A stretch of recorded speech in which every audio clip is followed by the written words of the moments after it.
পড়বেন না 20 রাকাত পড়বেন। কিছুদিন একটা ডিবেট হয়েছে, আমি তো মাশাআল্লাহ ভাই ডিবেট করার জন্য সব সময় প্রস্তুত। আমার মুরব্বীদের দোয়া রেজাউল করিম আপনার 24 ঘন্টা প্রস্তুত। কিন্তু ডিবেট হতে হবে আলিম এবং আলিম। আলিম এবং জাহিলে কখনো কোনো বিতর্ক হতে পারে না। রেজাউল করিম আবরার সাহেব শবে বরাত নিয়ে আকরামুজ্জামান বিন আব্দুল সালামের সাথে ডিবেট করেছে। ওনাদের মাদানী সাহেব পানি খাওয়ার টাইম দেয় নাই। এগুলো আছে, আপনি ফেসবুকে সার্চ দিলে দেখেন।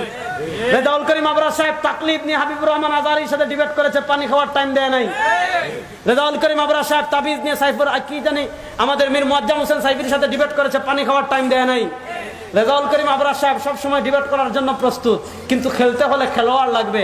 আমি মাঠে খেলতে গিয়েছি, আপনি এমন একজন নিয়ে আসছেন যার ফা নাই। আচ্ছা বলতেছে যে তার সাথে পেনাল্টি শট হবে, পেনাল্টি কিক। আমি তো তার সাথে খেলবো না, কারণ তার তো পা নাই। খেলতে হলে প্লেয়ার লাগবে, আপনি প্লেয়ার আলেমদেরকে নিয়ে আসেন। কোথায় বসবেন? রেজাউল করিম আবরার 24 ঘন্টা প্রস্তুত।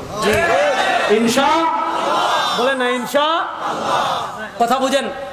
রমাদান আসলে মাইল লাগে যে তারা 8 রাকাত পড়বেন না 20 রাকাত পড়বেন। আমি আপনাদেরকে কোনো মারামারি শিখাবো না, আমি আপনাদেরকে খুব সহজ মূলনীতি যাচ্ছি। নবী করিম সাল্লাল্লাহু আলাইহি ওয়াসাল্লাম 8 পড়লেন না 20 পড়লেন দেখেছেন কারা? বড় আসতে বললেন।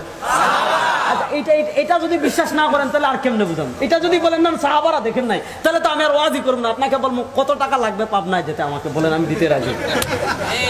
নবী তারাবি 8 পড়েছেন না 20 পড়েছেন দেখেছেন কারা? এবার বলেন একজন সাহাবীর নাম বলে হযরত উমর। তিনি জীবনে দেখেন নাই। হযরত উমর কত বড় সাহাবী, সুবহানাল্লাহ বলেন না। হাদিসে আসছে যখন আযান হয় শয়তান দৌড়ায়, দৌড়ায় কি দৌড়ায় না?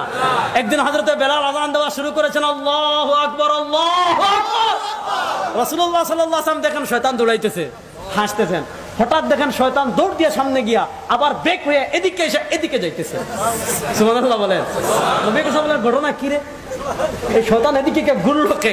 তাকান পরে দেখেন এদিক দিয়ে উমর আসতেছে। নবী করিম সাল্লাল্লাহু আলাইহি ওয়াসাল্লাম দেখেন শয়তান তখন দৌড় দিছে, সামনে গিয়া দেখো ওই দিক থেকে উমর আসতেছে। যখনই দেখছে উমর আসতেছে, শয়তান রাস্তা চেঞ্জ করে আরেক দিকে গেছে। হযরত উমর কত বড় সাহাবী দেখেন। সব সাহাবীরা হিজরত করেছেন গোপনে, নবী করিম সাল্লাল্লাহু আলাইহি ওয়াসাল্লাম গোপনে গিয়েছেন। হযরত উমর যখন হিজরতের সময় আসছে, ঘোড়ায় উঠছেন, তরবারি নিছেন। আবু জাহেল, উতবা, শায়বা দারুন নাদওয়া বৈঠক করে, সালামু আলাইকুম, I am go to Medina. Medina যাচ্ছি, বাপের ভূত তাকলে আইস সামনে যাইতেছি। বলে না সুবহানাল্লাহ।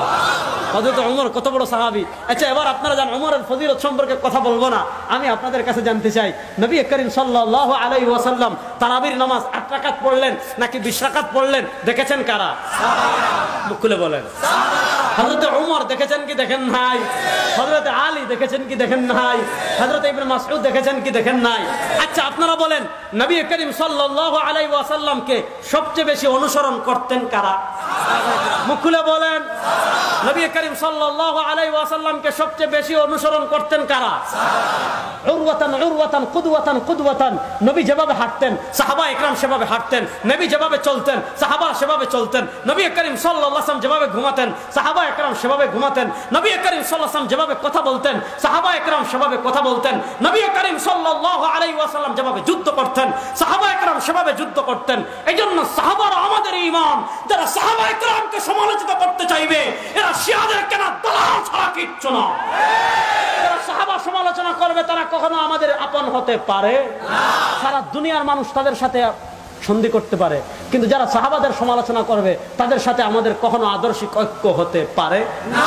রাজনৈতিক ঐক্য ভিন্ন কথা, কিন্তু আদর্শিক ঐক্য কোনো সাহাবী বিদ্বেষীদের সাথে কখনো হতে পারে না। বুঝেন?